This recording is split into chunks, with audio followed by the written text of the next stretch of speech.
चावल की फसल टोटल खत्म हो गई और इसकी दोबारा उगने का कोई चांस नहीं है। जहाँ जहाँ डैमेज हो गई है ये उस लेवल पे आपको फसल नहीं देगी। 60% के करीब राइस डैमेज हो गया। अच्छा।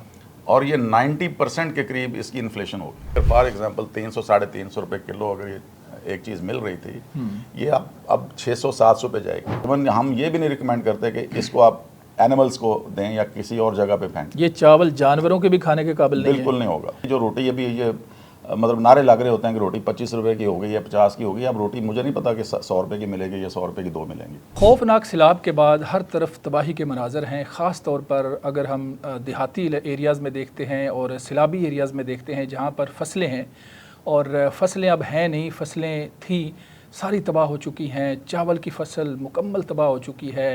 इवन कि गन्ना जो है इसको मजबूत एक फसल समझा जाता है, लेकिन गन्ना जो है वो भी ज़मीन के ऊपर गिर गया है। सब्ज़ियाँ जो भी फसलें वहाँ पर हैं इस वक्त ख़ात्मा है हर चीज़ का, और एक खुराक के बहरान का ख़दशा है।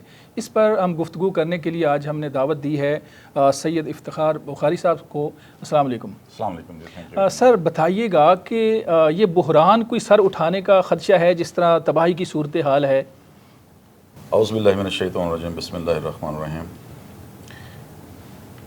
नाज़िर साहब, ये बहुत बड़ा बहरान जो है वो हमारे दरवाजे पे दस्तक दे रहा है। एक अदाद शुमार के मुताबिक 60% के करीब राइस डैमेज हो गया। अच्छा। और ये 90% के करीब इसकी इन्फ्लेशन हो गई। अच्छा। इसका मतलब ये हुआ कि अगर फॉर एग्जांपल 300 साढ़े 300 रुपए किलो अगर ये एक चीज़ मिल रही थी, ये अब 600-700 पे जाएगी। अच्छा, 600-700 रुपए किलो तक जा सकता है? जी, जा सकता है। अच्छा। इसलिए जा सकता है कि इसमें सब्सिडी तो गवर्नमेंट हर घर को देने को रही। मैं यहाँ सवाल करूँगा कि चावल की फसल चूँकि पानी से ही तैयार होती है और चाहे पानी ऊपर से गुजरा, बहुत ज़्यादा गुजरा, लेकिन चावल की फसल में कहीं ना कहीं ये होती है चीज़ कि दोबारा से उग सकती है। क्या उम्मीद है कोई किसानों को कि फसल कहीं ना कहीं दोबारा उग पाएगी? देखें, एक होता है इरिगेशन। अच्छा।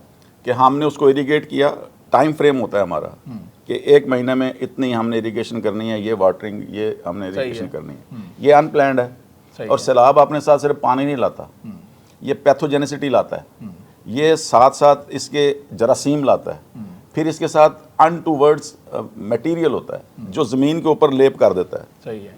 हमने मैरा ज़मीन रखी हुई थी, मट्टी आ गई, मट्टी जम गई ऊपर, अब पौधा स्ट्रेस में चला गया। सही है। हमने पौधे की जड़ों के लिए नीचे डेप्थ रखी हुई है 6 इंच रखी हुई है या 1 फुट रखी हुई है, अब मट्टी डल गई 1 फुट ऊपर, स्ट्रेस आ गया उसके ऊपर, और पानी रहा उसके 7-8 दिन उसके साथ, और एक फ्लो के साथ कई फसलें लेट गई। अभी तो उसका सिट्टा बनने में मतलब तैयारी हो रही थी। अब जो फसल लेट गई है उसमें सबसे बड़ा मसला ये होगा कि जब वो लेट गई है तो उसकी फोटोसिंथेसिस का अमल रुक गया। अच्छा। जो सूरज के साथ रोशनी के साथ पत्तों ने लेके उसकी खुराक बनानी है, लिहाजा उसकी ग्रोथ जो है वो आप समझ लें कि इट इज़ मेल न्यूट्रिशन। पहले तो फसल मेल न्यूट्रिशन हो जाएगी, उसके बाद जब पूरी हमारी यील्ड नहीं आएगी तो हमारी खुराक सही नहीं आएगी, तो फिर इंसान मेल न्यूट्रिशन हो जाएगा, हमारे सारे लाइफ स्टॉक मेल न्यूट्रिशन होगा। अच्छा, किसान को कोई उम्मीद है उस फसल के कहीं ना कहीं कुछ कम अज़ कम उसके जो अखराजात हैं वो पूरे हो सकते हैं, या बिल्कुल टोटल बिल्कुल खत्म हो चुके हैं? किसान उसके अखराजात पूरे नहीं कर सकता, बल्कि ये गवर्नमेंट को मैं वाज़ेह तौर पर कहना चाहता हूँ कि इनको बड़ा सीरियसली लें, क्योंकि वो पहले डिमोरलाइज थे गंदम में, उनको सही रेट नहीं मिला। और यहाँ हमने मुख्तलिफ चैनल्स पे और मीडिया में और नेशनल लेवल पे भी प्रोग्राम देखे हैं जहाँ पे हमारे रिसर्च सेंटर्स में भी और पॉलिसी मेकिंग में भी ये सारी डिबेट्स तो चल रही हैं। आपका कहने का मतलब है कि चावल की फसल टोटल खत्म हो गई और इसकी दोबारा उगने का कोई चांस नहीं है? ये जो डैमेज हो गई है ये उस लेवल पे आपको फसल नहीं देगी, फसल नहीं देगी। और दोबारा से चावल की फसल लग सकती है? नहीं, अब टाइम नहीं है। अब टाइम नहीं है। अच्छा, अब इसलिए कि ज़मीन जो डैमेज हुई है, ये आप ना समझें कि वो जो ज़मीन है वो ज़रखेज़ हो गई है। अच्छा। नहीं, सबसे बड़ा मसला ये हुआ है कि अभी ये 2 महीने उस ज़मीन को आपने रीजनरेट करना है। अच्छा।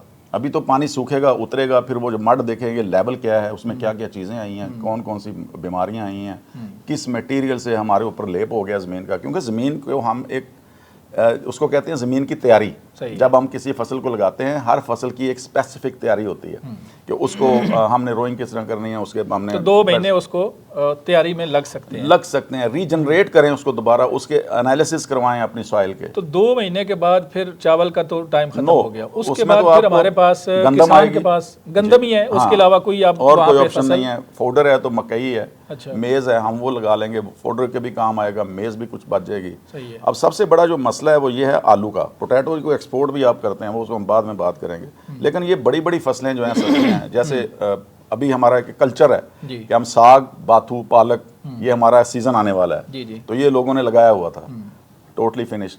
अच्छा, टोटली ये खत्म हो गया। मैं अभी ना चावल से आगे आपको नहीं जाने नहीं, देना, वो- क्योंकि चावल एक बड़ी ये फसल स्टेपल है। फूड है जी। तो चावल जब मुकम्मल उसकी फसल ख़त्म होगी एक बड़े एरिया से, तो उसके बाद मार्केट में चावल के वाले से किस लेवल पे बुरान आ सकता है? अभी आपने जिक्र किया कि 600 रुपए किलो तक इसकी कीमत जा सकती है। अगर हमने ज़ख़ीरा अंदोज़ों के साथ बैठ के बात ना की।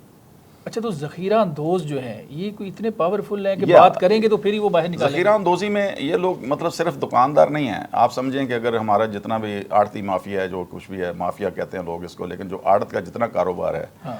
इस कारोबार में कोई वो लोग कोई इतने मतलब बिजनेसमैन वैल्यूज़ या वो वाली चीज़ें नहीं हैं। उनको इतनी समझ बूझ नहीं है कि यहाँ हमें ज़ख़ीरा करना है, यहाँ या नहीं करना। वो एक रूटीन चल रही जी, है। जी। अब इस चीज़ का बजाय इसके कि वो हेल्पिंग हैंड बने, सब्सिडाइज करें, बीज उनको ला के दें अगली फसल के लिए, या इस चावल को जो मतलब जो डैमेज हो गया है, ये फसल, अब आपको एक चीज़ और मॉनिटर करनी पड़ेगी गवर्नमेंट को कि जितनी ये फसल है जी। ये जब होगी इसका एनालिसिस करवाए कि ये इंसानों के खाने के काबिल भी रही है कि नहीं। अच्छा, अब भी फसल अगर कुछ ना कुछ बचेगी, कुछ दाना निकलेगा, यस, तो वो भी चेक करना पड़ेगा, ये कहीं खतरनाक तो नहीं है इंसानों के लिए। ये भी सूरत हाल है। ये भी सूरत हाल अच्छा। है, क्योंकि ये मल्टीपल जगहों से पानी आया है, और देखें ड्रेन्स जो हैं वो उबल पड़े हैं। हाँ। और ड्रेन्स के अंदर जो है वो सारा लेफ्ट ओवर होता है, सारा इसका इंडस्ट्रियल वेस्ट होता है, जो अनट्रीटेड। हमारी तो इंडस्ट्री में भी चीज़ें जो है ना वो अनट्रीटेड निकलती हैं बाहर सारी जो हैं, और वो वेस्ट इसमें मिल के आया होगा। सही है। और इसमें जितने पेस्टिसाइड्स हैं या इसके हार्मफुल केमिकल्स हैं या हार्मफुल जो चीज़ें हैं वो सारी आई होंगी, उससे पौधे भी तो डैमेज हुए होंगे। तो वो चावल भी खतरनाक हो गया। उसके ट्रेसेस आएंगे इसमें। अब इसको हम देखेंगे कि ये हमारी जो फसल आई है, ये जो हमारा चावल आया है, अब ये एक्रीडेशन होती है कि एक्सपोर्ट की एक्रीडेशन होती है जब आप एक्सपोर्ट पे जाते हैं। अब मेरा नहीं ख्याल कि ये फसल हमारी एक्सपोर्ट के काबिल भी रहेगी, क्योंकि पहली तो बात है कि हमारे खाने के भी काबिल है, यानी एक्सपोर्ट तो बाद की बात है। लेकिन ये मैं आपको वो बारीक लाइन देने जा रहा हूँ, कोई उसका ऐसे नहीं करवाएगा, नहीं करवाएगा, और वो टोटा चावल या मोटा चावल समझ के या जैसे भी करके ये मार्केट में दे देंगे। इनको पकड़ें। अच्छा, इनको पकड़। फूड अथॉरिटी जो है, अब वो जो चावल आएगा जब मार्केट में आएगा या जो कुछ भी आएगा उसके पीछे जाए, उसको उसको उसका मुहासबा करे। अच्छा। और देखें कि वो चावल को जाके ऐसे करवाएं, उसका देखें ट्रेसेस कौन से हैं, नॉर्मल हैं या वाकई ये चावल इस खाने के काबिल है या नहीं है। इवन हम ये भी नहीं रिकमेंड करते कि इसको आप एनिमल्स को दें या किसी और जगह पे फेंकें। ये चावल जानवरों के भी खाने के काबिल नहीं बिल्कुल नहीं होगा। अच्छा, एक तो ये बात है कि दूसरी, शाह साहब ये बताएं कि अभी चूंकि चावल की फसल डैमेज हुई है और उसकी सूरत हाल आपने बताई कि ये होगा, अब चावल की फसल डैमेज हुई है, गंदम तो भी आगे है, तो एकदम गंदम का बुरान क्यों सर उठाने लगे? गंदम जी देखें 2000 रुपये से लेकर 2500 रुपये से तक इन्होंने खरीदी है गवर्नमेंट ने, जैसे भी है, और अभी आज मार्केट में आवाज़ 3500 रुपये की है। तो अगली फसल तो शाह साहब देखें बाद में आनी है, बाद में अभी आने टाइम है। जो ज़ख़ीरा अंदोज़ों के पास पड़ी है स्टॉक्स में, चावल को बहाना बना के ये गंदम का गंदम आज 3500 रुपये मतलब आज उसका रेट निकला है। 1000 रुपया एक हफ्ते में बढ़ गया है, जो कि चीखें मार रहे थे किसान बेचारे के, पिछले हमने बनाई, हमें 3000 रुपये दे दो। अच्छा, हाँ, तो तब वो नहीं दिया, उन्होंने तब नहीं दिया। बिल्कुल उन्होंने अब रोला ये डाला, 35 रुपये लेकिन जाएगा। बात किसी ये ने नहीं 35 रुपये वहाँ स्टॉक से निकलेगी और ये 4-4.5 हज़ार रुपये आपको मिलेगी। जो रोटी अभी ये मतलब नारे लग रहे होते हैं कि रोटी 25 रुपये की हो गई या 50 की हो गई, अब रोटी मुझे नहीं पता कि 100 रुपये की मिलेगी या 100 रुपये की 2 मिलेंगी। अच्छा, ये भी सूरत हाल हो सकती है। अब ये बड़ी अफसोसनाक सूरत हाल है कि देखें गंदम का बुरान आएगा, गंदम के बुरान से ज़ाहिर आटा है तो आटे से रोटी है, दोनों तो ये तो लोगों को भूखा मारने वाली बात हुई। यस, और दूसरा सबसे बड़ी बात है कि पल्सेस हमारी जो हमारी दालें हैं जी, वो डैमेज हो गई, दालें भी डैमेज हो गई, तो दालों का बुरान भी आ सकता है। सब्जी का बुरान। अच्छा, सब्जी के बुरान के साथ आप देख लें कि फिर आपका जो गन्ना है वो सारा लेट गया, वो लेट गया, क्योंकि वो लेट गया, तो आगे गन्ने की जो ज़ाहिर है अगली फसल तो आएगी सो आएगी। गन्ने का ये प्राइम टाइम था कि गन्ने कैसा, ये प्राइम टाइम था कि इसके साथ ये टाइम में मट्टी चढ़ाते हैं नीचे ताकि वो स्टेबल हो जाए, लेकिन वो टाइम मतलब ये पानी उसके सारा ले गया। वो तो शाह साहब सूरत हाल ये है ना कि किसानों को अगर गाइड किया जाता कि इस लेवल पे सैलाब आना है और आपने ये एहतियाती तदाबीर करनी है, तो वो तो उन बेचारों को पता नहीं है। स्टार्ट में बता दिया ना कि क्यों इनकी एक जिसको कहते हैं ना इंटीग्रेटेड जी जी जो कैंपेन नहीं थी, कैंपेन को प्लान था, कैंपेन नहीं थी। अच्छा शाह साहब आगे आ जाते हैं कि चारा ख़त्म हो गया मुकम्मल, अब जो तूड़ी भूसा है उसके ऊपर गुजारा, जो बचा कुचा है कोई बह गया पानी में। जी जी। अब जानवर जो है वो तकरीबन जो है ना फाकों पे आ गया हुआ है, कहीं जानवर मर गए। अब जब जानवर खाएगा नहीं तो वो दूध कैसे देगा, जो गोश्त की प्रोडक्शन है वो कैसे, तो ये सूरत हाल क्या बनी? अल्लाह पाक ने एक इकोसिस्टम बनाया हुआ था कि हम दरख्त लगाए हुए थे हमने। बिल्कुल। आप भी, आपका तल्लक भी माशाल्लाह एक ज़मींदार घराने से है, तो आपने देखा होगा कि अभी 10, 15, 20 साल पहले हमारे जो खेत होते थे उनके इर्द गिर्द फ्रूट ट्रीज होते थे। बिल्कुल।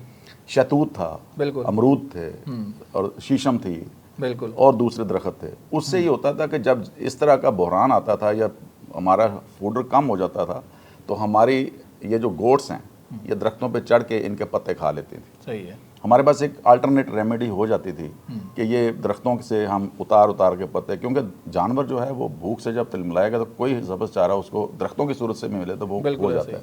लेकिन हमने डिफॉरेस्टेशन करके अपने मुल्क की, और ये जो ऊपर हमारे हाई लैंड्स के ऊपर जो सैलाब आया, जो बड़े बड़े पत्थर आके तो नीचे दरियाओं में भर गए हैं, वो इसलिए आया कि वहाँ पे ऊपर ट्रीज़ जो हैं वो डिफॉरेस्टेशन हो चुकी थी, वो पहाड़ नंगे हो गए थे, वो सारे नीचे आ गए। अब जो नीचे बचे हैं वो सैलाब नहीं रोक सके, सैलाब नहीं तो कम थे और जी। और हमारे जो फार्म लैंड्स हैं वहाँ पे भी किसानों की ये प्रैक्टिस ख़त्म हो गई है कि वो अपनी बाउंड्रीज पे ये बड़े दरख्त लगाएं। किसान है या बाकी लोग जितने भी हैं, अब उनके लिए बेसिकली करना क्या है? क्या चावल के डब्बे ही तकसीम करने हैं या कुछ और? उनके लिए क्या ऐसा होना चाहिए जिससे दोबारा अपने पाँव पे खड़ा हो सके? हमें अपने फार्मर को टेक्निकली स्ट्रॉन्ग करना पड़ेगा। अच्छा। उसको बिल्कुल नहीं पता, वो इंसाइक्लोपीडिया है ज़रूर, लेकिन वो इंसाइक्लोपीडिया सिर्फ वो वाला है जो उसने पिछले अपने बाप दादा से सीखा है, जो नस्ल दर नस्ल उनको, जैसे मेरे वालिद साहब ने जो मैंने देखा वो मैंने सीख लिया। जी, सीख लिया। लेकिन अब एग्रीटेक का दौर है, टेक्नोलॉजी का दौर है। जैसे ये खेत में ऐसी फसल लगी हुई है तो वो गिर गई, अब चाइना में या दूसरे इलाकों में, सिंगापुर में अगर आप देखें तो एग्रीटेक में उन्होंने आपको अगर दिखाएंगे तो वो वर्टिकल फार्मिंग शुरू कर दी है। अच्छा। 3-3 मंजिला प्लाजे जितने बनाए हैं वो उतनी मंजिला उन्होंने वर्टिकल फार्मिंग में लगा दी है, और उससे ज़मीन सैलाब नीचे वाला खा के बाकी जो ऊपर वर्टिकल लगी हुई है फसल वो तो आपकी बच गई, तो वो आपको कंपनसेट कर जाती है। दूसरा, हमेशा जब भी आप करें तो मल्टीपल क्रॉप्स लगाएं।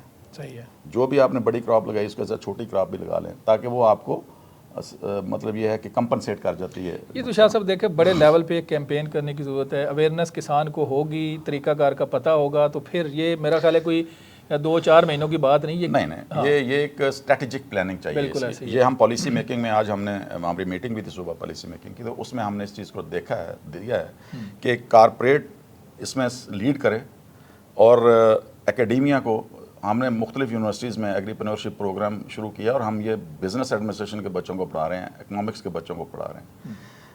कारपोरेट के साथ जब वो जुड़ेंगे तो ये जितने लोग जो अनपढ़ बैठे हुए हैं मंडियों में, ये बैंकों में ना जाएं, वहाँ जाके उनको बताएं कि भाई ऐसे हमें अपनी इकोनॉमी को उठाना है। सही है। सबसे बड़ा सवाल इकोनॉमी पे आता है, जीडीपी पे आ जाता है। ये जीडीपी 1 to 2% नीचे जाएगी अब। सही है। इन्फ्लेशन बढ़ेगी। सही है। अब इन्फ्लेशन हेज के लिए हमारे पास कोई रिजर्व्स नहीं है। उन रिजर्व्स में क्या होता है कि हमें कम से कम कोई चीज़ तो अपनी ऐसा स्टेपल फूड या जो भी है ड्राई करके रख सकते थे हम। टेक्निक्स हमारे पास अवेलेबल नहीं है, हमारे पास मशीनरी इतनी नहीं है। हमें ये सारी ड्रोन्स, ये सारी चीज़ें यूज़ करनी चाहिए, फार्मर को सिखाने चाहिए। छोटे छोटे हमें वहाँ पे मरकज़ बनाने चाहिए टीचिंग के। और देखें जो पोटेंशियल एरियाज़ हैं, जैसे विहाड़ी है, कपास का इलाका है, गन्ने का इलाका है, नीचे हमारे साउदर्न पंजाब में आम है, सारा कुछ है। हर एरिया एक स्पेसिफिक क्रॉप के लिए मशहूर है। बिल्कुल। आप वहाँ के ट्रेनर्स, वहाँ के फार्मर्स को उन्हीं स्पेसिफिक क्रॉप्स और ज़मीन की तैयारी के लिए ट्रेनिंग दें, और उसी डिज़ास्टर को अप्रोच करने के लिए कैसे उसको पकड़ना है, वो एक कम्बिनेशन, एक पूरा कोर्स बनाएं, डिवाइस करें और उनको ट्रेनिंग दें, तो ये डिज़ास्टर कम। यकीनन बड़े अच्छे मशवरे दिए आपने, और ये किसी एक बंदे का काम नहीं है और चंद लोगों का, ये हुकूमती लेवल पर इसकी हिकमत अमली बनानी पड़ेगी। नाजरीन, आपने सुना कि किस तरह से जो सैलाब आया और सैलाब से क्या क्या नुकसान हुआ, और नुकसान के बाद क्या बहरान जो है वो सर उठाने का खदशा है। और ख़दशा बहुत ज़्यादा है। इसके बाद किसान के लिए हम क्या कर सकते हैं, हुकूमती लेवल पर क्या होना चाहिए, और आने वाले जो सालों में सैलाब बहुत ज़्यादा होने का ख़तरा है, उससे अपनी फसलों को कैसे बचाना है, ये सारी सूरत हाल आपके सामने रखी, मशवरे आपके सामने रखे। तो मुतलका जो अथॉरिटीज़ हैं उनको इन चीज़ों के ऊपर गौर करने की ज़रूरत है। अपने मेज़बान मनाज़र अली को इजाज़त दें, दोबारा मिलेंगे। अल्लाह हाफ़िज़।